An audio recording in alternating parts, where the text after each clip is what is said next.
നമസ്കാരം. ക്യൂ മലയാള UK ന്യൂസിലേക്ക് സ്വാഗതം. ശമ്പള കരാർ അംഗീകരിച്ചിട്ടും ജൂനിയർ ഡോക്ടർമാർ കൂടുതൽ ശമ്പള വർധന ആവശ്യപ്പെടുമെന്ന് സൂചന. 22.3% ശമ്പള വർധനവ് അംഗീകരിച്ചെങ്കിലും ജൂനിയർ ഡോക്ടർമാർ തങ്ങളുടെ ആവശ്യങ്ങൾ അംഗീകരിച്ചില്ലെങ്കിൽ ഭാവിയിലും സമരം ചെയ്യുമെന്ന് സൂചിപ്പിച്ചു. മെഡിക്കൽ മേഖലയിൽ നേരിടുന്ന അടിസ്ഥാന പ്രശ്നങ്ങളെ പൂർണ്ണമായും അഡ്രസ് ചെയ്യുന്നില്ലെന്ന് ബ്രിട്ടീഷ് മെഡിക്കൽ അസോസിയേഷൻ മുന്നറിയിപ്പ് നൽകി. ജൂനിയർ ഡോക്ടർമാരുടെ ശമ്പള വർധനവ് വലിയ വിജയമാണെങ്കിലും തൊഴിൽ സാഹചര്യങ്ങൾ, ജീവനക്കാരുടെ കുറവ്, ദേശീയ ആരോഗ്യ സേവനത്തിന്റെ ദീർഘകാല സുസ്ഥിരത എന്നിവയെക്കുറിച്ചുള്ള ആശങ്കകൾ നിലനിൽക്കുന്നു. NHSന് രോഗികൾക്ക് ഉയർന്ന നിലവാരമുള്ള പരിചരണം നൽകാൻ കഴിയുമെന്ന് ഉറപ്പാക്കാൻ സർക്കാരുമായി തുടർച്ചയായ സംഭാഷണത്തിന്റെ ആവശ്യകത BMA ഊന്നിപ്പറയുന്നു. NHSനുള്ളിലെ ആഴത്തിലുള്ള പ്രശ്നങ്ങൾ പരിഹരിക്കുന്നതിന് സർക്കാരും ആരോഗ്യ പരിപാലന വിദഗ്ധരും തമ്മിൽ ചർച്ചകൾ അനിവാര്യമാണെന്ന് ഇത് സൂചിപ്പിക്കുന്നത്. സർക്കാർ വാഗ്ദാനം ചെയ്ത കരാറിനെ പിന്തുണച്ച് 66% പേർ വോട്ട് ചെയ്തു. ഏകദേശം 46,000 പേർ ഓൺലൈൻ ബാലറ്റിൽ പങ്കെടുത്തു.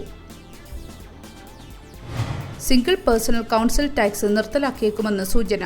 ഒരാൾ മാത്രം താമസിക്കുന്ന വീടുകൾക്കുള്ള നികുതി ഇളവ് ലേബർ സർക്കാർ എടുത്തു കളഞ്ഞേക്കുമെന്ന് റിപ്പോർട്ടുകൾ. എന്നാൽ ഇക്കാര്യത്തിൽ വ്യക്തമായ ഒരു പ്രതികരണത്തിന് ലേബർ പാർട്ടി തയ്യാറായിട്ടില്ല. വിധവകളുടെ നികുതി എന്നറിയപ്പെടുന്ന ഈ ഇളവ് നികുതിദായകരുടെ നികുതി ബില്ലിൽ നിന്നും കുറയ്ക്കുകയായിരുന്നു ചെയ്തുകൊണ്ടിരുന്നത്. ഈ ഇളവ് എടുത്തു കളഞ്ഞാൽ UKയിൽ ഏകദേശം 30 ലക്ഷം പെൻഷൻകാരെ പ്രതികൂലമായി ബാധിക്കുമെന്നാണ് കരുതുന്നത്. ടാക്സ് പേയേഴ്സ് അലയൻസ് കണക്കുകൾ പ്രകാരം ഈ ടാക്സ് അവസാനിപ്പിക്കുകയാണെങ്കിൽ സർക്കാർ ഖജനാവിലേക്ക് 5.4 ബില്യൺ പൗണ്ട് അധികമായി എത്തുമെന്നാണ് കണക്കുകൂട്ടുന്നത്. ഇതിൽ ഏകദേശം 1.9 ബില്യൺ പൗണ്ട് നൽകുന്നത് പെൻഷൻകാർ ആയിരിക്കും. ഈ ഇളവ് എടുത്തു കളഞ്ഞാൽ 10,000-കണക്കിന് ആളുകളായിരിക്കും 600 പൗണ്ട് അധികമായി നൽകേണ്ടി വരിക. പ്രധാനമന്ത്രി ഈ റിപ്പോർട്ട് നിഷേധിച്ചിട്ടില്ല. ഷെർണസിൽ പുതിയ ബാങ്കിംഗ് ഹബ്ബ് ആരംഭിക്കാൻ പദ്ധതി. ഷെർണസ് ടൗണിന് TSB ബ്രാഞ്ച് നഷ്ടമാകാൻ പോകുന്നു. ബാങ്കിന്റെ അടച്ചുപൂട്ടലിനെക്കുറിച്ച് പ്രദേശവാസികളും ബിസിനസ്സുകാരും ആശങ്ക പ്രകടിപ്പിച്ചു, പ്രത്യേകിച്ചും വ്യക്തിഗത ബാങ്കിംഗ് സേവനങ്ങളെ ആശ്രയിക്കുന്നവർക്ക്. മുൻപ് ഈ ആശയം ഒഴിവാക്കപ്പെട്ടിരുന്നുവെങ്കിലും ക്യാഷ് ഡെപ്പോസിറ്റുകൾ, പിൻവലിക്കലുകൾ, ബിൽ പേയ്മെന്റുകൾ തുടങ്ങിയ അവശ്യ സേവനങ്ങൾ നൽകുന്ന ഈ സംരംഭത്തിന് തയ്യാറാണെന്ന് UKയുടെ ക്യാഷ് ആക്സസ് നെറ്റ്വർക്കായ ലിങ്ക് സ്ഥിരീകരിച്ചു. പണം പിൻവലിക്കൽ, നിക്ഷേപം, അക്കൗണ്ട് മാനേജ്മെന്റ് തുടങ്ങിയ അവശ്യ സാമ്പത്തിക സേവനങ്ങളിലേക്ക് താമസക്കാർക്കും ബിസിനസ്സുകാർക്കും ആക്സസ് ഉണ്ടെന്ന് ഉറപ്പാക്കിക്കൊണ്ട് ഒന്നിലധികം ബാങ്കുകൾക്ക് അവരുടെ സേവനങ്ങൾ വാഗ്ദാനം ചെയ്യാൻ കഴിയുന്ന ഒരു ബാങ്കിംഗ് ഹബ്ബിനായി ശുപാർശ ചെയ്തു.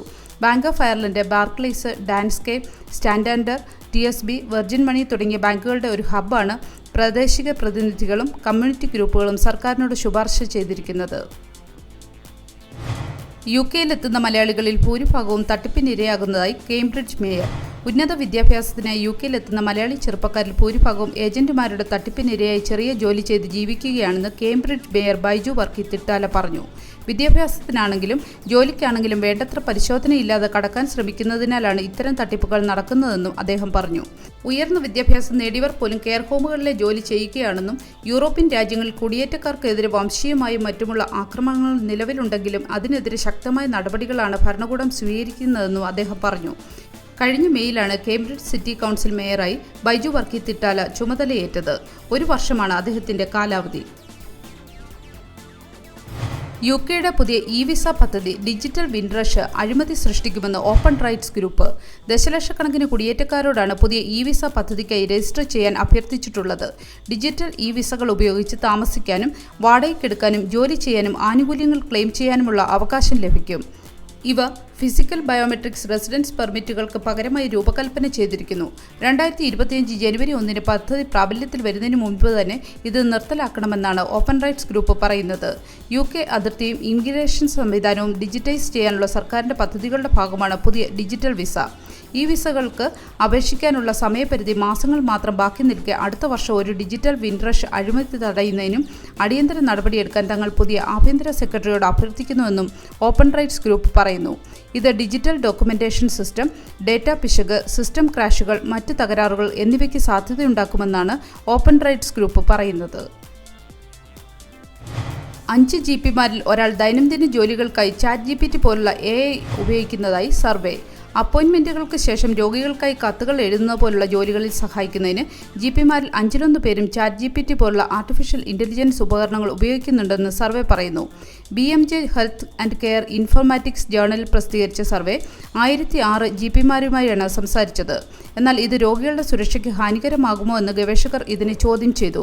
രോഗികളുടെ പരാതികൾ കൈകാര്യം ചെയ്യുമ്പോൾ ആർട്ടിഫിഷ്യൽ ഇന്റലിജൻസ് വഴി തയ്യാറാക്കിയ പ്രതികരണങ്ങൾ വിശ്വസനീയമാണെന്ന് തോന്നുമെങ്കിലും ഇതിൽ തെറ്റായ മാർഗനിർദ്ദേശങ്ങളും അടങ്ങിയിരിക്കാമെന്നും സർവേ പറയുന്നു.